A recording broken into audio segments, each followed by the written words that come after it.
Hello, welcome to this week's coffee tasting. Today we're going to be looking at a washed Red Catuai from La Esperanza in Nicaragua. With flavour notes such as toffee apple, raisin and plum, it's quite possible that I should have released this around Halloween. However, that time has passed and here we are with this coffee now. Today I've brewed it as a batch brew, much the same as I did last week. It is my preferred method of brewing, so in all coffees that I roast, I will always brew a batch, just so that I'm tasting the coffee in a preparation method that I'm used to.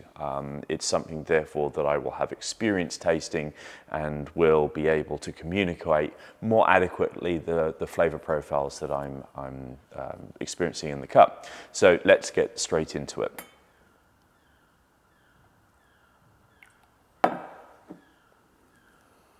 So on the nose, there's quite a lot of this dried fruit that comes through. So we'll think raisin, we'll think other sort of dried fruits in that spectrum. Maybe a little bit of dried apricot as well. It also has this sticky characteristic on the nose too, which is quite a pleasing thing. Certainly if you've got one of these wide-angled egg-shaped cups. So let's take the first sip. Right, yeah, that toffee apple comes through quite a lot. There's a little smidge of malic acid with it that peps up that opening experience whenever you consume a specialty coffee. That quickly goes into a carameled toffee type of note. So we've used flavor descriptors such as toffee apple because I'm thinking of that sweet crusty layer around, you know, like a Granny Smith apple, that type of thing. The dried fruit are absolutely within this cup. And you know, raisin, prune, that type of thing. I've also got some plum. Yeah, stone fruit, purple stone fruits are in here too. Texture-wise, it's a medium body coffee. It's not something that is incredibly light. So this is a coffee that will be well suited for this period. We're in the early stages of November now. The roastery is getting incredibly cold. It won't be too long until I'm having to wear a jacket, certainly when I'm presenting to you on a morning. The coffee is going to be super well suited for this type of period in the year. So when it's cold outside and you want a comforting, lower acidity, more sweet coffee with greater sort of body, this is going to be a fantastic one for you.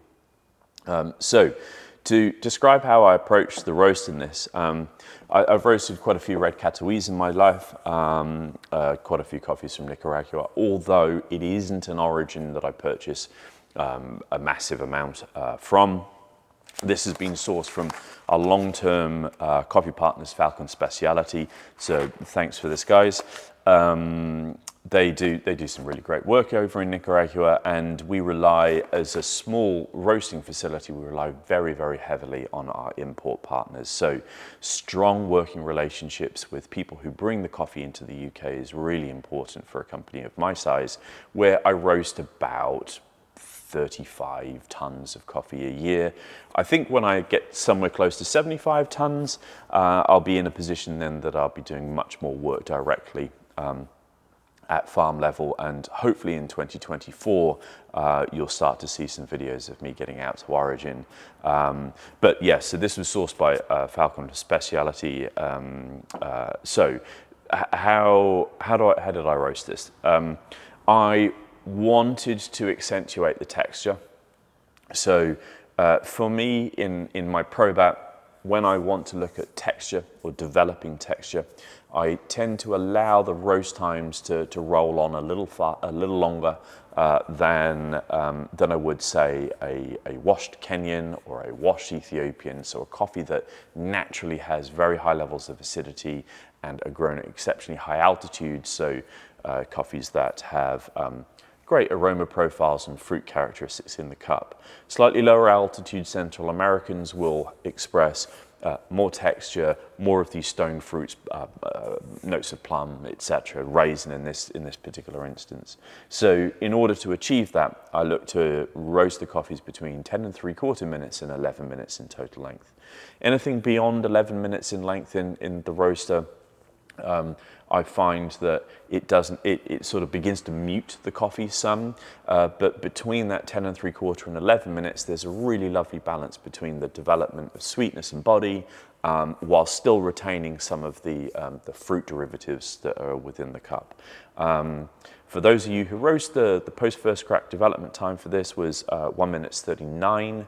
I've done 2 other roasts after this, both of which had slightly shorter post first crack development times. We took it down from 139 to as low as 136. Yes, there's only a 3-second differential between those 3 batches, but that does actually have quite a large impact in the overall balance in the cup. And one would expect that the other 2 batches will have a slightly more elevated amount of malic acid present. I'm just going to have another drink.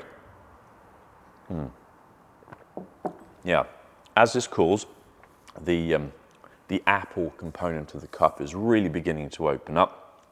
There's more syrupiness. The texture is still there. The finish is getting a bit more basey. I'm getting a little bit of chocolate that comes through, probably somewhere between the spectrum of milk and maybe a 65% cocoa mass chocolate. So to sort of recap, this coffee is going to be really well suited for pretty much every brew method. Because it's a well-balanced coffee, because there's some really great perceived sweetness in there, there's texture, this will be super well suited to espresso. I think I'm going to have brewed this as a cafetiere on Sunday when I'm at home with my family. Sunday mornings are cafetiere mornings for me, and this would go exceptionally well. I think the cafetiere is a great brew method for promoting sweetness and texture. This coffee has an abundance of sweetness and texture, so I think there'll be a great pairing there. Those who enjoy filter coffee as this is now, you will get lots of this toffee apple that comes through. The malic acid is as it begins to cool, is really lightening up the cup some.